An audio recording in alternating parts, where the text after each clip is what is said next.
Hello, Leader. Welcome back to the Hugh Hewitt Show. Hugh, always good to be with you. Thank you. I gather you're not surprised that President Trump is complimentary of NATO, because I really don't think he's never not been, other than they need to pay more. Right, and he's gotten them to pay more, which is a huge accomplishment and long overdue. This is something where the U.S. has shouldered the burden for so long, and a lot of these countries are more than able to step up in a more significant way, and it's encouraging to see that they are, and it wouldn't have happened without President Trump's leadership.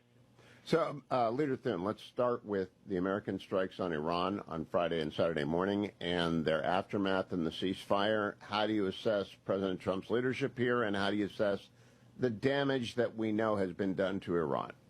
Well, I think there's no doubt that Iran's nuclear program was severely set back as a result of they were very precise, and I'd have to say incredibly impressive strikes, the way it was executed. And as General Kane briefed yesterday, the final damage assessment will obviously take some time, but I expect that we'll get an interim update. We've got an all-senators briefing tomorrow that Secretary Rubio and Secretary Hegseth are going to be at and there to answer questions. But, I mean, I think you have to give the president incredible credit, Hugh. I mean, I made this comment yesterday, but, I was a senior in high school in 1979 when the Shah was overthrown, and the Carter administration's many mishaps kind of were not unlike what we saw with Biden the last 4 years in terms of dealing with folks on the global stage. And the president did something that was just historic. And there's nothing, I was voted for Ronald Reagan, my first presidential election in 1980 in many respects, because I saw that peace through strength in him. And the country was desperately looking for that at the time. Country was desperately looking for that this time around, and I think that's why people across this country voted for President Trump. And I think the action will speak for itself. I'm not worried about the leaks from the Pentagon, though it's an irritant, Leader Thune. What do we do about people who don't take seriously their oath? Yeah, I mean, I think that when you've got something like this and you've got service members in harm's way and potential for loss of life, American lives, you can't tolerate that sort of thing. It is absolutely inexcusable, and I think that people like that have to be held accountable. So, Leader Thune, before I go to the one big beautiful bill, one thing we've seen over the last month is Ukraine driving trucks to Siberia and using drones. We've seen Israel somehow building a drone factory and destroying Iranian air defenses from within the country. Do you have any concern about the fact ours is an open country? Anyone can come here. Who knows what they're building in the cornfields of South Dakota? Well, I mean, I think we have to be, especially now, alert and aware, and I think it's on all of us, incumbent on all of us as Americans, to pay attention to what's going on around us. But, obviously this starts at ensuring that people who come into this country are very carefully vetted, which for the last 4 years under the Biden open borders policy, we know that people are streaming across that southern border, including people on the terrorist watch list. So it's very well possible there could be people here, these sleeper cells that have been alluded to, but I think we all have to take the steps that are necessary. And we've got people in the White House now and in the heads of departments and agencies that are doing the work of ensuring that we are closing our American border.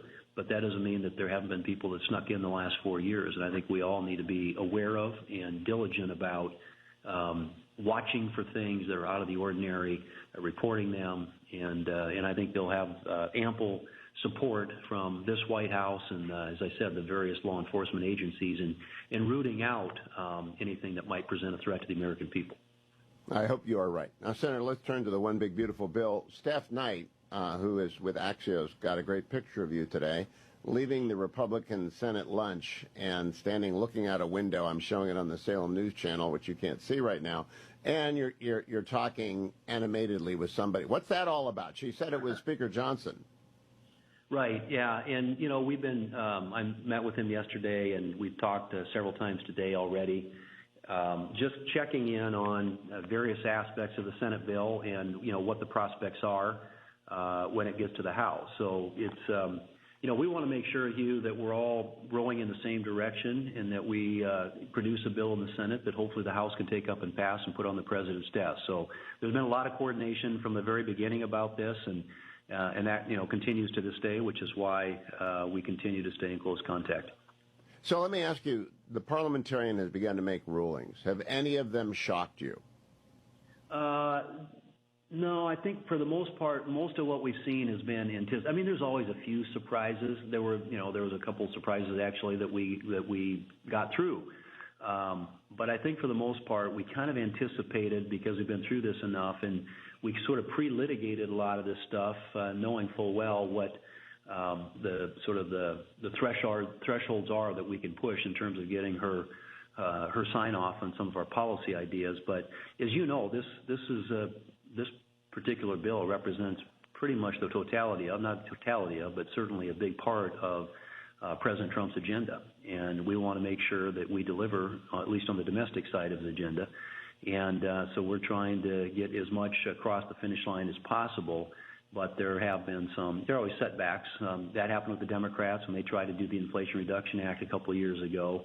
They tried to raise the minimum wage. She struck that down. They tried to legalize the DACA population. They struck that down. They tried to get the Clean Power Plan, so-called Clean Power Plan, she struck that down too. So if it's principally about policy and not spending and revenue, you're going to have a problem. But the Democrats also created a template that we've been using to do as much as we can through reconciliation, obviously at 51 votes as opposed to 60. And so we're believe me, we're being very aggressive in our attempts to get as much as possible included in the final text. Now, Senator Daines joined me earlier this week, and he said, look, the 40% SALT won't work.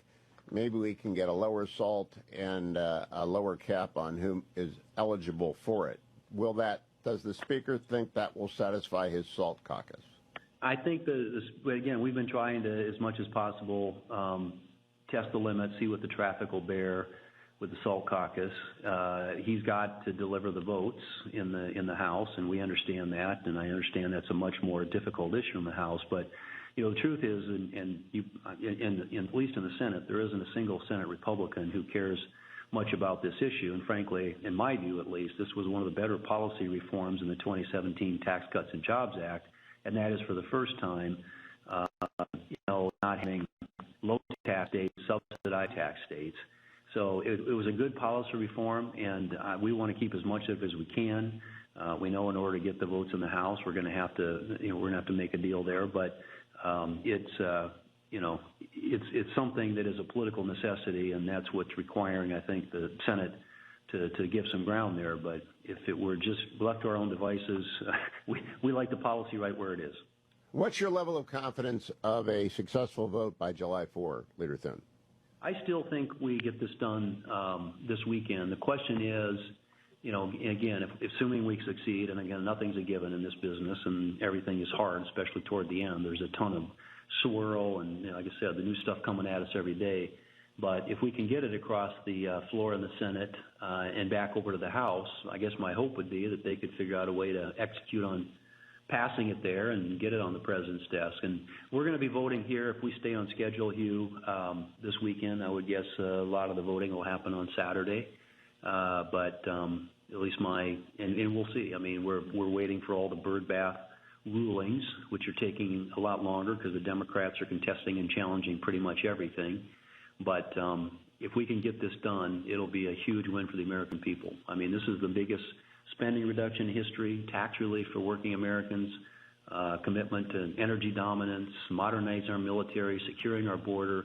This really is the president's agenda encompassed or incorporated into this particular piece of legislation. And I'm hoping that not only can we get Republicans in the House and the Senate to rally behind it, but get it on the president's desk, signed into law, so that the American people who voted for him and voted for this agenda can benefit from it.